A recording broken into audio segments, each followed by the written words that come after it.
राधे राधे दोस्तों मेरे YouTube channel पर आपका हार्दिक स्वागत है। दोस्तों मेरे YouTube चैनल पर आप नए हैं तो सबसे पहले मेरे बगल में बेल आइकन है उसको पुश करिए, जिससे मेरी नई नई वीडियो की नोटिफिकेशन सबसे पहले आपको मिलती रहे। दोस्तों आज हम बात करेंगे एकादशी की। भाद्रपद शुक्ल पक्ष में जो एकादशी पड़ती है उसको परिवर्तनीय एकादशी कहते हैं। उसको वामन एकादशी भी कहते हैं, क्योंकि दूसरे दिन वामन द्वादशी होती है, इसलिए इसको परिवर्तनीय वामन एकादशी भी कहते हैं।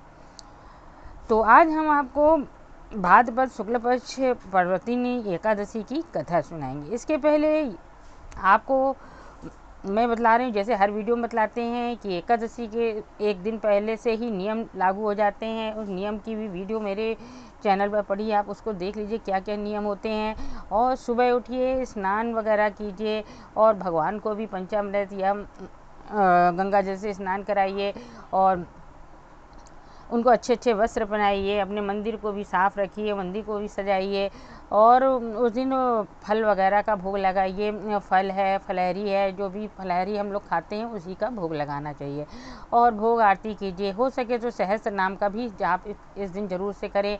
ना हो तो आप 108 बार पढ़ लें और नहीं तो आप 1000 बार भी पढ़ें तो बहुत ही अच्छा होता है।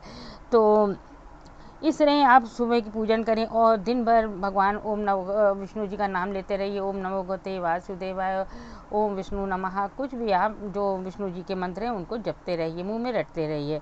तो चलिए हम आपको सुनाते हैं परिवर्तनीय वामन एकादशी। आपके पास किताब ना हो तो इस वीडियो पर ज़रूर से सुने, और एकादशी की कथा सुनने से भी बहुत बड़ा पुण्य मिलता है। और वीडियो अच्छी लगे तो ज़्यादा से ज़्यादा शेयर कीजिएगा। चलिए हम स्टार्ट करते हैं परिवर्तनीय वामन एकादशी की कथा। अर्जुन ने कहा, हे भगवान, भादो की शुक्ल पक्ष की एकादशी का क्या नाम है तथा उसके विधि व्रत की विधि क्या है? उस एकादशी के व्रत को करने से कौन सा फल मिलता है? हे मधुसूदन, ये सब समझाकर कहिए। भगवान श्री कृष्ण बोले, हे अर्जुन, भादो मास के शुक्ल पक्ष की एकादशी को जयंती एकादशी भी कहते हैं।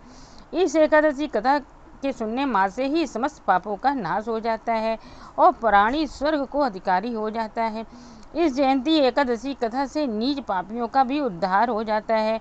यदि कोई धर्मपरायण मनुष्य एकादशी के दिन मेरी पूजा करता है तो मैं उसको संसार की पूजा का फल देता हूँ। जो मनुष्य मेरी पूजा करता है उसे मेरे लोक की प्राप्ति होती है, इसमें किंचित मात्र भी संदेह नहीं है। जो मनुष्य इस एकादशी के दिन श्री वामन भगवान की पूजा करता है वह तीनों देवता अर्थात ब्रह्मा विष्णु महेश की पूजा करता है। हे अर्जुन, जो मनुष्य इस एकादशी का व्रत करते हैं उन्हें संसार में कुछ भी करना शेष नहीं रहता है। इस एकादशी के दिन श्री विष्णु भगवान करवट बदलते हैं, इसलिए इसे परिवर्तनीय एकादशी भी कहते हैं। इस पर आश्चर्यचकित होकर अर्जुन बोले, हे कृष्ण जी, आपके वचनों को सुनकर मैं भ्रम में पड़ गया हूँ कि आप किस प्रकार सोते तथा करवट बदलते हैं। आपने बलि को क्यों बांधा और वामन रूप धारण करके क्या लीलाएं की? चातुर्मास व्रत की विधि क्या है तथा आपके शयन करने पर मनुष्य का क्या कर्तव्य है, सो सब विस्तार पूर्वक कहिए। श्री कृष्ण भगवान बोले, हे अर्जुन, अब तुम पापों को नष्ट करने वाली इस कथा को श्रवण करो। त्रेता युग में बलि नाम का एक दामन था। वह अत्यंत भक्त, दानी, सत्यवादी तथा ब्राह्मणों की सेवा करने वाला था।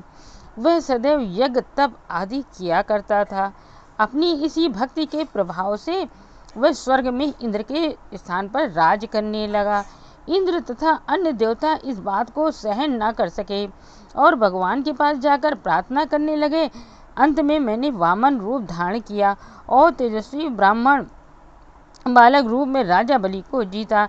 इस पर अर्जुन बोले, हे जनार्दन, आपने वामन रूप धारण करके उस बलि को किस प्रकार जीता, ये सब विस्तार पूर्वक समझाइए। श्री कृष्ण भगवान बोले, मैंने वामन रूप धारण करके राजा बलि से याचना की कि हे राजन, तुम मुझे 3 पैर भूमि दे दो, इससे तुम्हें 3 लोक के दान का फल प्राप्त होगा। राजा बलि ने इस छोटी सी यातना को स्वीकार कर लिया और भूमि देने को तैयार हो गया। तब उसने मुझे वचन दिया।